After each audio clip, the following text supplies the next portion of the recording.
Bloody मेरी, bloody मेरी, bloody मेरी।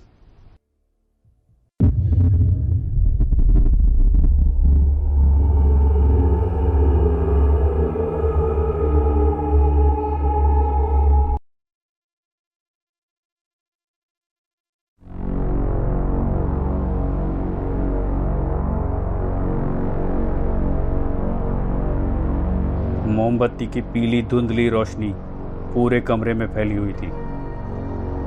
ऐसे लग रहा था जैसे अंधेरे से लड़ रही हो। मैं अपने बेड पर बैठकर मोबाइल में अपनी कहानी का नोटिफिकेशन चेक कर रहा था।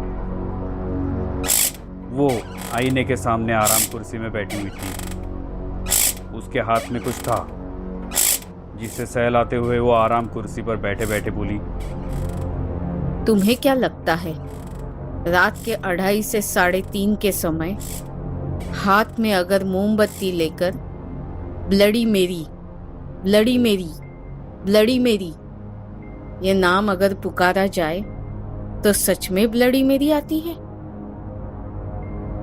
जैसे ही मैंने उसकी बातें सुनी तो मोबाइल में उस कहानी के पेजेस स्क्रॉल करते हुए मैंने कहा, पता नहीं, पर रोज़ व्हाट्सएप पे और फेसबुक पे उसके बारे में बहुत कुछ पढ़ा है और इस लेखक ने भी तो बहुत कुछ ऐसा लिखा हुआ है, इसलिए सोचा क्यों ना इसे आजमाया जाए।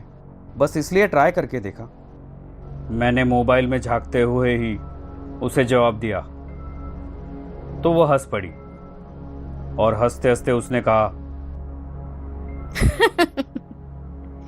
पागल हो तुम बिल्कुल। ऐसा कुछ किया मत करो, लोग पागल समझेंगे तुम्हें। हाँ, शायद तुम ठीक ही कह रही हो।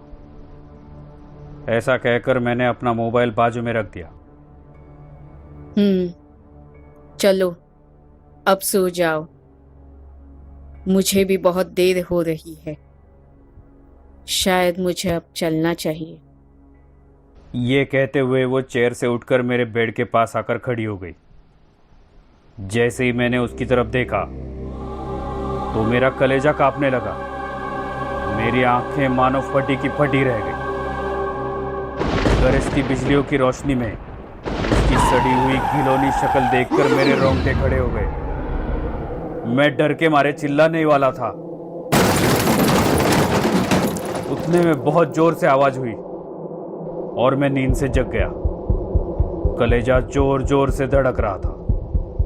पूरा शरीर डर के मारे पसीना पसीना हो चुका था। बाप रे, कितना भयानक सपना था। डर पूरे शरीर में जहर की तरह फैला। धड़कते हुए कलेजे के साथ मैं लाचार होकर बेड पर बैठा हुआ था। चारों ओर देखा तो लाइट्स बंद थी। दरअसल सोने से पहले मैंने ही बंद कर दी थी, पर मोमबत्ती की पीली धुंधली रोशनी चारों ओर फैली हुई थी। खिड़की के पर्दे और मोमबत्ती के जोत एक साथ झूल रहे थे। मोमबत्ती पूरी तरह से अब खत्म हो गई थी। उसकी अब सिर्फ बाती बची हुई थी। वो अब किसी भी समय बुझ सकती थी। उस मोमबत्ती के रोशनी में आईने के टूटे हुए टुकड़े चमक रहे थे। शायद वो आवाज़ आईने के टूटने की थी। ये सोचकर मेरा शरीर कपकपाने लगा था। अचानक मेरे मन में ख्याल आया, ब्लडी मेरी। कुछ देर पहले आईने के सामने 3 बार ब्लडी मेरी का नाम पुकारा था, तो क्या वाकई ब्लडी मेरी आई थी सपने में? ऐसा सोचते ही कलेजा कपकपाने लगा। डर के मारे बेड से उठने की हिम्मत भी नहीं हो रही थी।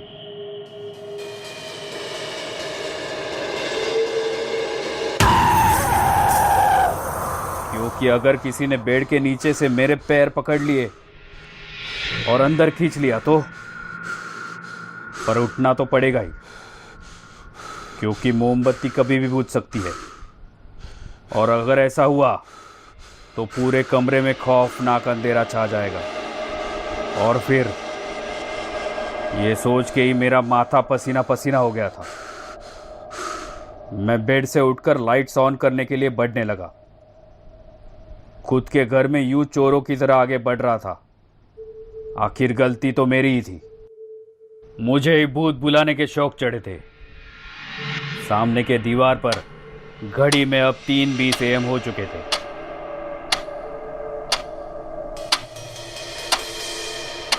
मोमबत्ती बुझने से पहले लाइट्स ऑन करता हूं। क्या लाइट चली गई? ओह, मोबाइल भी बंद हो गया। चार्जिंग करना ही भूल गया। अब क्या करूं? आज घर पे कोई नहीं, इसलिए ब्लडी मेरी का एक्सपेरिमेंट किया था। लेकिन ये सब क्या हो रहा है? क्या करूं? दरवाजे से बाहर भाग जाऊं?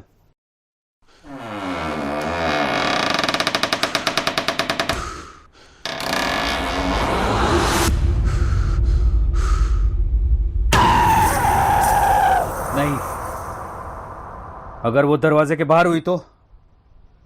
ओ माय गॉड, नहीं।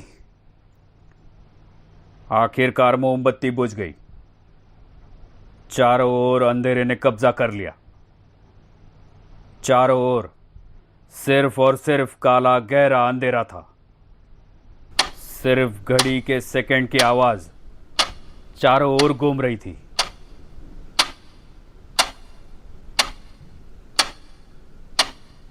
उस सन्नाटे में घड़ी के आवाज के अलावा और भी कुछ आवाजें आ रही थी, बिल्कुल स्पष्ट, कुछ अजीब सी। मेरे पीछे से मुझे कुछ आवाजें आ रही थी। मैं सुन नहीं पा रहा था, लेकिन कुछ आवाजें जरूर थी। कान के पीछे ठंड महसूस हो रही थी और कुछ अजीब शब्द अब स्पष्ट हो रहे थे और भी स्पष्ट हो रहे थे। आईना तो टूट गया, अब मैं वापस कैसे जाऊं?